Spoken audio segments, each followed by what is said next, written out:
नमस्कार, NockingNews.com में आपका स्वागत है। मैं हूं गिरिजेश वशिष्ठ। जो खबर मैं आपको बताने जा रहा हूं उसका मतलब है कि अमेरिका का चौकीदार भी चोर है और डोनाल्ड ट्रंप ने किस तरह से पाकिस्तान की सेना, पाकिस्तान के प्रधानमंत्री से साठगांठ करके अरबों डॉलर का फ़ायदा लिया और उस फ़ायदा लेने के बदले में जो कि टाइमिंग और परिस्थितियां बता रही हैं, डोनाल्ड ट्रंप ने भारत को सीज़ फायर करने के लिए प्रेरित किया। सबसे सुरक्षित शब्द, दबाव डाला बोलूँगा गलत हो जाएगा।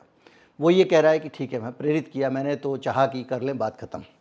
प्रेरित किया किस तरह से? भारत पे आतंकवादी हमले का मामला दब गया और मामला बन गया भारत पाकिस्तान के बीच विवाद का। उसके पीछे भी ये ट्रंप की जो डील है ये देखी जा रही है। किस तरह से ये पूरा घोटाला हुआ, किस तरह से ये गुलगपाड़ा हुआ, इसको मैं आज बहुत सरल तरीके से समझाऊंगा, क्योंकि ये घोटाला बहुत टेक्निकल है। क्रिप्टो करेंसी है, ब्लॉकचेन है, इसलिए समझना थोड़ा टेढ़ी खीर है, लेकिन हम तो कोशिश करते हैं कि जितना हो सके सरल कर दें। बाकी आपको उसके बावजूद कठिनाई हो तो कमेंट्स में स्वागत है, पढ़ने की कोशिश करते हैं जितना अधिकतम हो सके, और उससे पता लग जाता है कि कहाँ सुधार की आवश्यकता है।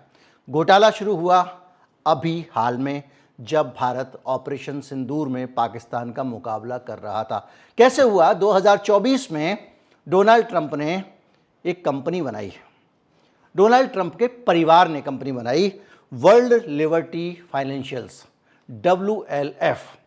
ये कंपनी डिजिटल करेंसी और क्रिप्टो करेंसी का काम करती है, और ट्रंप के बेटों एरिक डोनाल्ड जूनियर और दामाद जॉरेड कुशनर ने 60% की हिस्सेदारी रखी इस कंपनी में। और ये इस कंपनी के जो चीफ क्रिप्टो एडवोकेट हैं वो स्वयं ट्रंप हैं, डोनाल्ड ट्रंप। ये कंपनी पाकिस्तान में वहाँ के एक पार्टनर के साथ में क्रिप्टो करेंसी का कारोबार करने जा रही है। पाकिस्तान में क्रिप्टो करेंसी का कारोबार कैसे होगा, भारत के लिए घपला कैसे, ये खतरनाक कैसे है, किस तरह से भारत के लिए चुनौती है, इसको भी हम समझेंगे कि ट्रंप ने सिर्फ ट्रंप को पाकिस्तान में फ़ायदा नहीं पहुंचाया, बल्कि भारत को भी नुकसान पहुंचाने की कोशिश की, और भारत के खिलाफ एक और टूल पाकिस्तान ने तैयार कर लिया, क्योंकि पाकिस्तान का एकमात्र लक्ष्य है भारत को ठिकाने लगाओ, भारत से लड़ो, भारत के पीछे पड़ो। खैर, 550 मिलियन के डिजिटल टोकन WLF बेच चुका है। इन डिजिटल टोकन को WLF1 कहते हैं। इस टोकन से कंपनी को बहुत पैसा मिलता है, जिसका 75% हिस्सा यानी 412 मिलियन यानी 41 अरब रुपए ट्रंप परिवार के पास गए हैं। 41 अरब। अब इसको समझिए, टोकन क्या होता है। टोकन जो है वो क्रिप्टो करेंसी की दुनिया में जब आप जाएंगे तो पहले क्रिप्टो करेंसी का पूरा सिस्टम समझ लेते हैं। होता क्या है कि क्रिप्टो करेंसी में आप क्या करते हो, कुछ पैसे खरीद लेते हो वहाँ से, जिसको आप खरीदते हो, जो आप वहाँ से, जैसे डॉलर एक मुद्रा है वैसे क्रिप्टो करेंसी भी एक मुद्रा है। अलग अलग कंपनी, जैसे WLFI जो इनकी वो है। तो ये मुद्रा जो आप खरीदते हो, तो इसको मुद्रा को आप नहीं खरीदते हो, एक टोकन खरीदते हो उनका, उसको वो कहते हैं टोकन। एक टोकन $1 का है मान लीजिए। अब वो टोकन आपने खरीदा, आपने पैसे दे दिए, उस पैसे से मुझे वो टोकन मिल गया। अब उस टोकन का दाम घटता बढ़ता रहता है, क्योंकि वो उसकी ट्रेडिंग होती है। अब एक दिन पता चला वो ज़्यादा बिक गया, बहुत सारे लोगों, जैसे शेयर ऊपर नीचे होता है, जैसे और बहुत सारी चीज़ें होती हैं, जैसे वायदा बाजार होता है, उसमें अलग अलग तरह से कमोडिटीज़ होती हैं, सोने चांदी के भी एक्सचेंज होते हैं। तो वैसे ये जो एक्सचेंज होता है इसमें ऊपर नीचे जाता है। तो ट्रंप के जो ये टोकन हैं, वो टोकन जो है ट्रंप पाकिस्तान में बेचेगा क्रिप्टो करेंसी के। बेचने के साथ साथ उनका जो लेन देन कारोबार है, वो टोकर जो है एक आदमी से दूसरे को जा रहा है, दूसरे से तीसरे को जा रहा है। तो जो खरीदने बेचने का धंधा है, जैसे स्टॉक एक्सचेंज होता है हमारे यहाँ, Mumbai stock exchange, national stock exchange, ऐसे इसके भी एक्सचेंज होते हैं कि आप लोगे या खरीदोगे, आप डायरेक्ट खरीद ले नहीं सकते। आप जैसी कोई चीज़ खरीदोगे वो एक्सचेंज के अंदर आपके नाम पे रजिस्टर हो जाएगी, जैसे आप बेचोगे वो जिसको बेच रहे हो उसके नाम पे रजिस्टर हो जाएगी। तो एक्सचेंज का ये रोल है। तो पाकिस्तान में क्रिप्टो एक्सचेंज भी ये खरीद रहा है। अप्रैल 25 में, अप्रैल शायद 24 तारीख के आसपास की बात है, पाकिस्तान क्रिप्टो काउंसिल के साथ एक समझौता डोनाल्ड ट्रंप की कंपनी का होता है, और इस डील का मकसद पाकिस्तान में डिजिटल पैसे और ब्लॉकचेन तकनीक को बढ़ावा देना। ब्लॉकचेन क्या है? देखिए, जैसे हम यूपीआई से पेमेंट करते हैं, हम जो पैसे देते हैं वो मुझे पता है और सामने वाले को पता है, बाकी बीच में एक बैंक होता है तो बैंक को पता होता है। लेकिन क्रिप्टो करेंसी में आपकी डील एक तरह से एनक्रिप्ट हो जाती है, यानी वो एक नंबर में बदल गई। अब ये पैसा किसका है किसका नहीं ये मतलब नहीं है, वो एक नंबर है, उस नंबर के साथ में ही वो पैसा आगे पीछे जा रहा है। और वो नंबर एक बार जब आपने टोकन खरीदा तो वो नंबर आपका आपके नाम लिख गया कि भैया इनका नंबर इतना है। अब वो जो नंबर है उसी को उसको वो और उसमें जो लेन देन हो रहा है, खरीद फरोख्त हो रही है, वो हो रही है।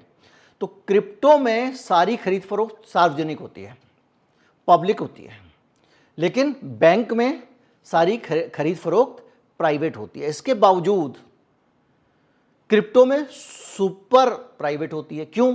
क्योंकि जैसे ही मैं कोई टोकन खरीदता हूं मेरा नाम गायब हो जाता है। सिस्टम में सिर्फ एक वो नंबर रहता है जिस नंबर का वो टोकन आपको मिला है।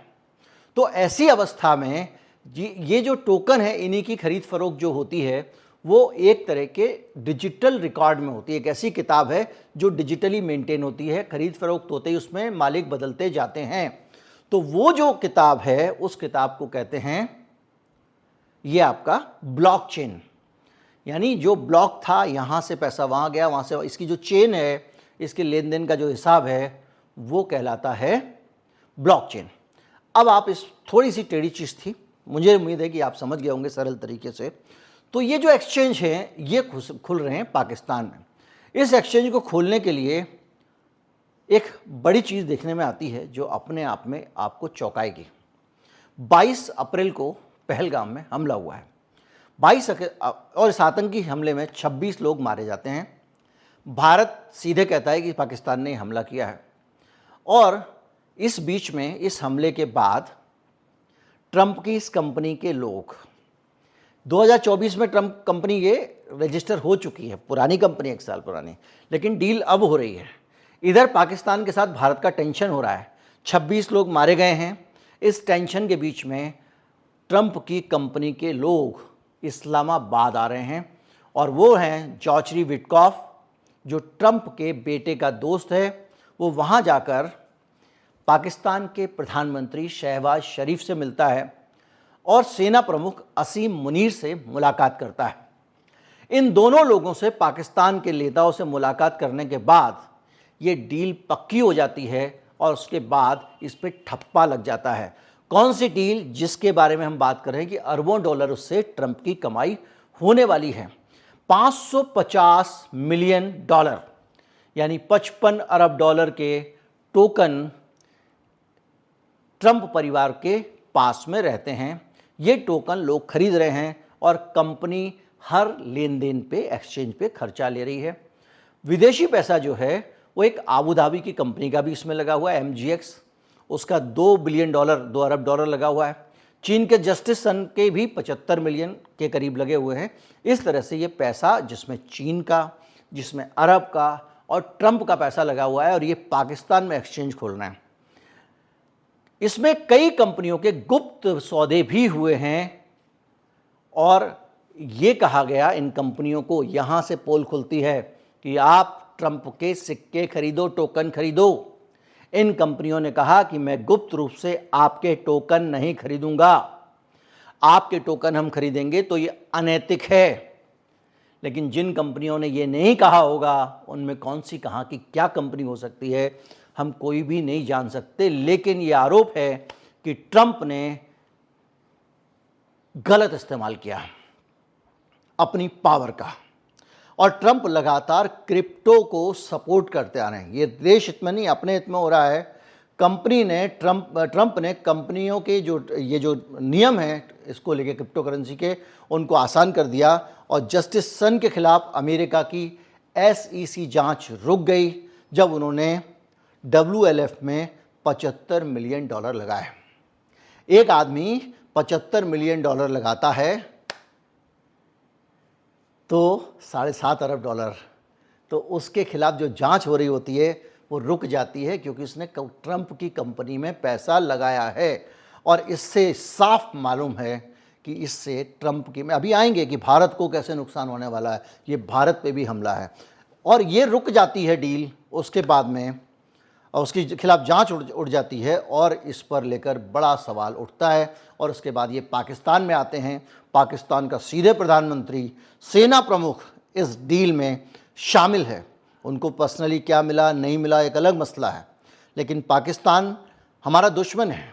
आज आप एयरपोर्ट सिक्योरिटी का टर्की का ठेका रद्द कर रहे हो, उससे 10 गुने ज़्यादा चीन के ठेके आपने रद्द नहीं किए।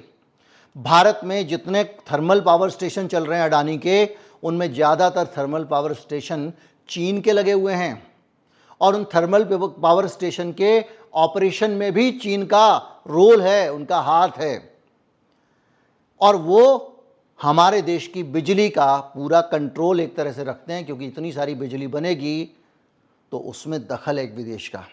हमने चीन को कुछ नहीं बोला, हमने टर्की को बोला, और अब ट्रंप को नहीं बोल रहे हैं, जो कि अपने आप में, और पाकिस्तान को नहीं बोल रहे हैं। अब आप कहोगे पाकिस्तान में वो क्या करते हैं, पाकिस्तान को लूटते हैं, से क्या फ़र्क पड़ता है, लेकिन समझेंगे इससे भारत को सबसे बड़ा नुकसान होने वाला है। क्योंकि एक तो ये डील पहलगाम हमले से ठीक पहले इसको जो है वो सारी फील्डिंग हो गई, मुलाकात होती है, पहलगाम हमले के बाद में डील हो जाती है, जब ऑपरेशन सिंदूर चौराहा चल रहा है उस बीच में डील हुई है। अब आप समझिए कि अब पाकिस्तान अगर क्रिप्टो हब बच जाता है, क्रिप्टो हब कैसे बनेगा, क्योंकि पाकिस्तान में ही वो पूरा अपना सेटअप लगा रहे हैं, वहीं एक्सचेंज खोल रहे हैं, वहीं सिक्कों की मिंटिंग कर रहे हैं, छाप रहे हैं, तो पाकिस्तान की मुद्रा जो है उसकी कोई औकात तो है नहीं। भारत के सामने पाकिस्तान का रुपया बहुत सस्ता है। ऐसे में क्या होता है कि जो क्रिप्टो में इन्वेस्ट करने वाले लोग हैं, जिसको ये ट्रंप वाली मुद्रा खरीदनी है, ट्रंप वाला टोकन खरीदना है, वही टोकन उसको पाकिस्तान में सस्ता मिलेगा, क्योंकि टोकन की कीमत तो $1 है, अगर नया इशू होता है तो बाकी ट्रेडिंग में ऊपर नीचे हो जाता है, तो पाकिस्तान में वो सस्ता मिलेगा, तो दुनिया भर के लोग वहाँ पैसा लगाएंगे। तो भारत में क्रिप्टो को लेकर नियम सख्त हैं।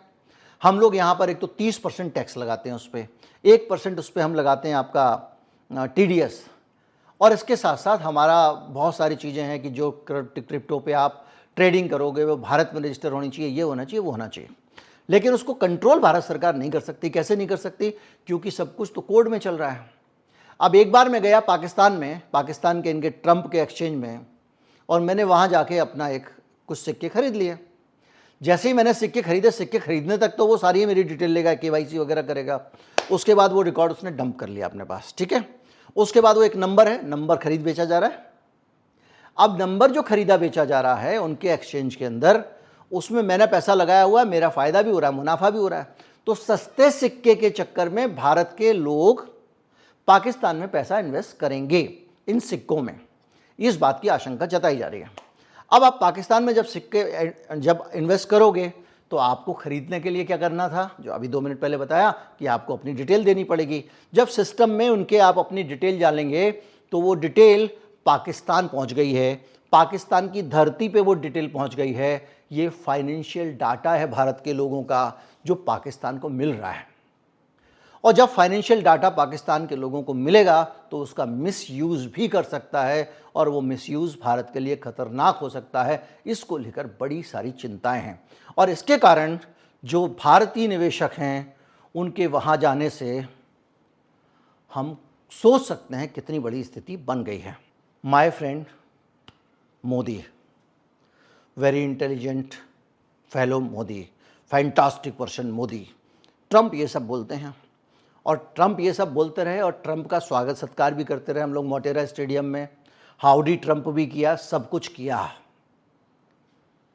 तो क्या ट्रंप की मोहब्बत सिर्फ पैसे की है? क्या रुपयों में बिक जाता है उसका दोस्ताना या उसका ईमान? ये अपने आप में बड़ा सवाल है, क्योंकि ट्रंप कल तक तो भारत का बड़ा सगा था, मोदी मोदी मोदी होता था, हाउडी मोदी होता था, हाउडी ट्रंप होता था, डोलांड होता था, विवेकानंदन होता था, और आज सीन बदल गया। वो ट्रंप पाकिस्तान के साथ डील कर रहा है, वो जो मोदी जी का दोस्त है। तो उस ट्रंप के पाकिस्तान के डील करने के साथ साथ ये डील सिर्फ पाकिस्तान और ट्रंप की नहीं है, ये डील ऐसी डील है जिसमें भारत के लोगों के लिए भी खतरा है, भारत के लिए भी खतरा है। और उससे भी बड़ी बात, ये जो डील है, ये डील सीधे सीधे ट्रंप को पहुंचाया गया आर्थिक लाभ है और इस आर्थिक लाभ के बदले भारत के भविष्य प्रभावित हो सकते हैं और इसीलिए ट्रंप खुशी खुशी कह रहा है कि मैं कश्मीर पे मध्यस्थता कर दूंगा, कश्मीर पे आप लोगों की दोस्ती करवा दूंगा। ठीक है, 4 दिन के बाद उसने बयान बदल दिया, लेकिन क्या भरोसा है कि इस बयान पे कायम रहेगा। हमने कह दिया पीओके पे बात करेंगे। हम क्यों पीओके पे बात करेंगे ट्रंप को बिठा के? जो ट्रंप ऐसा आदमी है, कल के दिन वो कह देगा ठीक है पीओके पाकिस्तान का है, तो क्या करोगे? आपसे तो कुछ होता नहीं, आपसे आवाज़ नहीं निकलती। वो पानी की बोतल का ढक्कन तक नहीं खुला था G20 में, याद कीजिए, वो दृश्य हमेशा याद रहेगा। तो आप तो ट्रंप से पहले ही दबे हुए दिखाई देते हो हर चीज़ में, आपके मुंह से आवाज़ नहीं निकलती। उसने जो कुछ देश के खिलाफ बोला, अभी ऑपरेशन सिंदूर के टाइम में भी देश का हर आदमी विरोध कर रहा था, आपकी सरकार चुपचाप थी, दाएं बाएं निकल रही थी। इसलिए ये अपने आप में बड़ा गंभीर विचार है और इस गंभीर विचार के बीच में भारत के लिए एक चुनौती खड़ी हो गई है कि अगर ट्रंप ने पैसे लेकर, या पैसे कोई ऐसे लेता नहीं है, सीधे पैसे ऐसे ही लिए जाते हैं। जैसे कि अश्विनी वैष्णव साहब के खिलाफ मैं एक स्टोरी देख रहा था कि उन्होंने साहब जब वो वहाँ पर उड़ीसा में थे तो उन्होंने जो है वो IAS अधिकारी हैं, तो उन्होंने किसी एक कंपनी के साथ में अपना ठेका ले लिया उस कंपनी को सप्लाई करने का, और वो एक्सक्लूसिव सारी चीज़ें उस कंपनी को ही सप्लाई होती हैं, उससे वो मोटा पैसा कमाते हैं। नंबर 1 हो गया सारा, नौकरी छोड़ के आ गए अपना राजनीति में। मुझे नहीं पता कितना सही है, लेकिन ये मैंने पढ़ा है। लेकिन ये ट्रंप वाला जो मामला है, ये सीधे सीधे ये बताता है कि डोनाल्ड ट्रंप एक लालची व्यापारी है जो सिर्फ अपना हित देखता है, अपना फ़ायदा देखता है। हमने बहुत सारा बिजनेस ट्रंप को दिया। ट्रंप के यहाँ बिल्डिंगें बन रही हैं, गुड़गांव में बन रही है, हैदराबाद में बन चुकी है, उसकी बेटी भी यहाँ पे आके जा चुकी है, तमाम सारी चीज़ें। तो कुल मिला के वो अपना फ़ायदा देखने के लिए कुछ भी कर लेता है। लेकिन सबसे ख़तरनाक है वहाँ के आर्मी चीफ के साथ ट्रंप के कंपनी के लोगों की मुलाकात। उसी दौरान मुलाकात जब हमारे यहाँ पे पहलगाम में 26 लोग मारे गए। अब बहुत सारी कॉन्स्पिरेसी थ्योरीज इस पे आगे बढ़ सकती हैं, दिमाग में कुछ भी आ सकता है। हो सकता है कल के दिन किसी के दिमाग में, मेरे दिमाग में ये आने लगे कि कहीं ऐसा तो नहीं कि 26 लोगों की मौत के बाद इस तरह से पाकिस्तान को फंसाया गया हो कि वो डील करने के लिए हाँ कर दे और उसने तुरंत ट्रंप की डील साइन कर दी ताकि ट्रंप उसका साथ दे दे।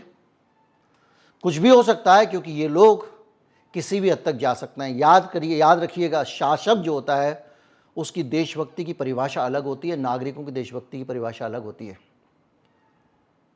विदेशों के साथ कौन क्या डील कर रहा है, भारत जैसे देश में कोई जान नहीं सकता। इतना घटिया हमारे संविधान में एक प्रोविजन किया गया है।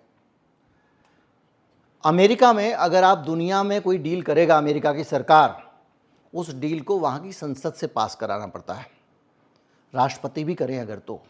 भारत में वो डील गुप्त रहती है। अगर भारत अमेरिका का कोई समझौता हुआ है तो उसको संसद से पास कराने की ज़रूरत नहीं है, सीधे कानून बन जाएंगे। तो ऐसी सारी परिस्थितियों में ट्रंप का ये धंधा, ये कारोबार, और इस कारोबार में उनके आदमी की वहाँ के बड़े बड़े नेताओं से, आर्मी चीफ से, प्राइम मिनिस्टर से मुलाकात, उस मुलाकात के बाद उन्हीं दिनों में समझौता होना जिन दिनों में ऑपरेशन सिंदूर चल रहा था, और एक ऐसा समझौता होना जिसमें भारत के आर्थिक हित प्रभावित होते हैं। और याद रखिए, ये ट्रंप की ये जो डील है, ये अभी की कमाई है। ये जीवन पर्यंत ट्रंप को पाकिस्तान के इस एक्सचेंज से मोटा पैसा मिलता ही रहना है, क्योंकि वहाँ जो एक्सचेंज में माल खरीदा बेचा जाएगा उसके ऊपर एक कीमत होगी, एक उसका शुल्क लगेगा, ट्रेडिंग फी लगेगी, उस ट्रेडिंग फी से भी ट्रंप कमाएगा। तो ये ट्रंप ने हमेशा कमाई का अपना इंतज़ाम कर लिया, चीन ने अपना इंतज़ाम कर लिया पाकिस्तान में। पाकिस्तान की सरकार इसमें खुश है कि यहाँ पे उसने चीन हमको फंसा दिया और ये इस एक्सचेंज में भारत में भारतीय लोगों का डेटा वेटा उसको मिल जाएगा। उसने चीन के साथ इसलिए खुश है कि चीन पाकिस्तान इकोनॉमिक कॉरिडोर बना दिया, वो कॉरिडोर उठेगा और निकलेगा, निकल के कहाँ से जाएगा? भारत के पीओके से, भारत के गिलगिट बाल्टिस्तान से। यानी चीन के अंदर से, चीन की रेल पाकिस्तान भारत के बीच से चला रहा है, जो भी भारत का हिस्सा पाकिस्तान के कब्जे में। यानी जब भी हम अपना भारत कब्जे से छुड़ाना चाहेंगे तो चीन अड़ के खड़ा हो जाएगा, मेरी रेल लाइन है यहाँ पे, मेरा भी हक है। इस तरह से पाकिस्तान खेल रहा है, क्योंकि उसके सामने एक ही लक्ष्य है, भारत का विरोध। और कुल मिला के अमेरिका का चौकीदार साफ लग रहा है ऐसा कि वो चोर है, मुझे तो लग ही रहा है। नमस्कार, जय हिंद।